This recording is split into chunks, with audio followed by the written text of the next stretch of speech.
This speech is Sean's first experiment in a series of discussions anchored around honest conversation, why we need them, and how to have them. This speech touches on a guiding principle of understanding before trying to be understood as one of the tools in how to have an honest conversation. The intended audience is you and other leaders and communicators like you. So please join me in welcoming Sean Munro with Understand Before Understood. Understand Before Understood, Sean Munro. Thank you, Devin. I really appreciate the introduction. My friends, fellow Toastmasters, tonight I'd like to discuss a piece of wisdom, ancient wisdom really, that is core to setting you apart as leaders and communicators.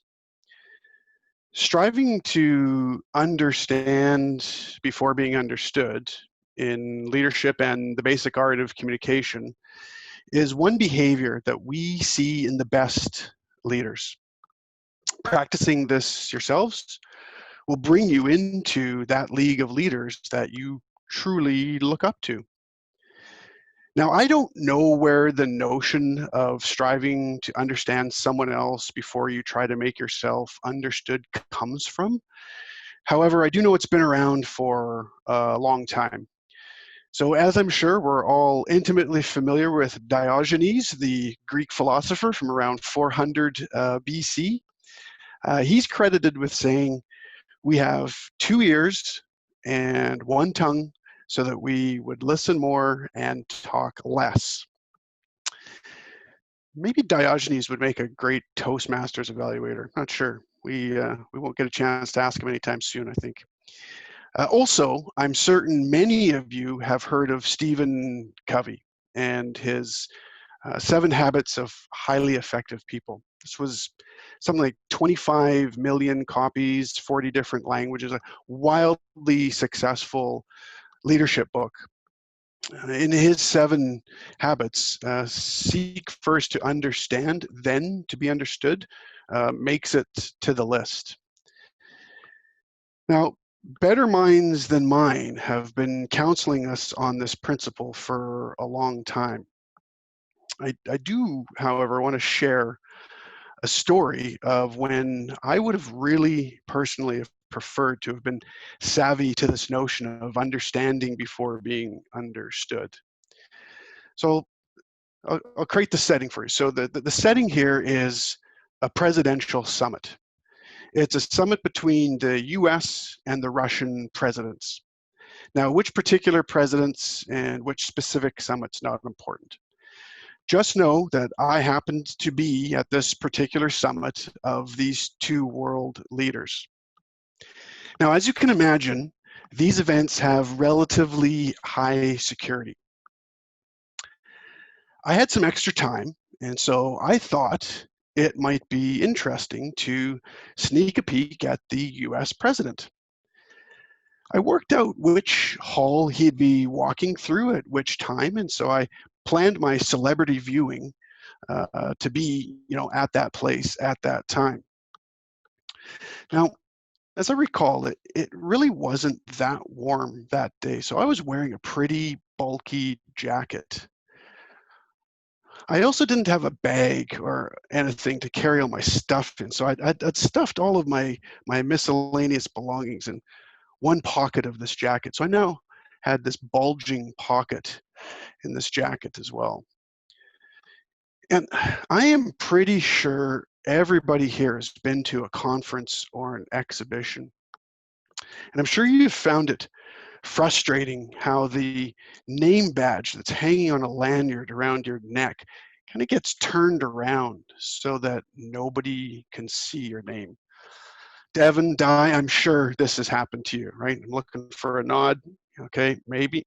Yeah, there it is. So yes, as you can imagine, all of my nonverbal communication was the opposite of understand before understood. I was leaning up against the wall, in the imminent path of the President of the United States, wearing a bulky jacket with a suspiciously bulging pocket and no security credentials visible at all. It was not long before one of the largest human beings I've ever seen came over to visit. He looked me up and down, and then he calmly reached down with his giant trained to kill hand and flipped over my badge around. Fortunately, he was a professional and he understood me well before I understood him. And yes, indeed, later on, he definitely made sure he was understood. Now, I laugh at myself when I think about that day. Uh, the entire conversation between me and the giant security guy was entirely nonverbal. However, our principle of understand before understood was totally at play. He nailed it, I failed it. Fortunately, I didn't get shot, and I did get to see the President of the United States go marching by with his entourage. Now, outside of the occasional presidential summit, when I think back to the leaders and communicators in my life that have had the most impact, they all share this trait in common. They listen. They take the time to understand the issue or the need or the person before they launch into their own position. And I suspect if you reflect back on your own experiences, you'll find the same. Leaders like this are easy to spot. They listen with purpose, they ask questions, they show interest, they truly try to understand. And all of that before even uttering a single syllable of their own position. Understand before understood. Now, it might be heresy to suggest to a Toastmasters club that we listen more and talk less, but I will defend the position with one last quote.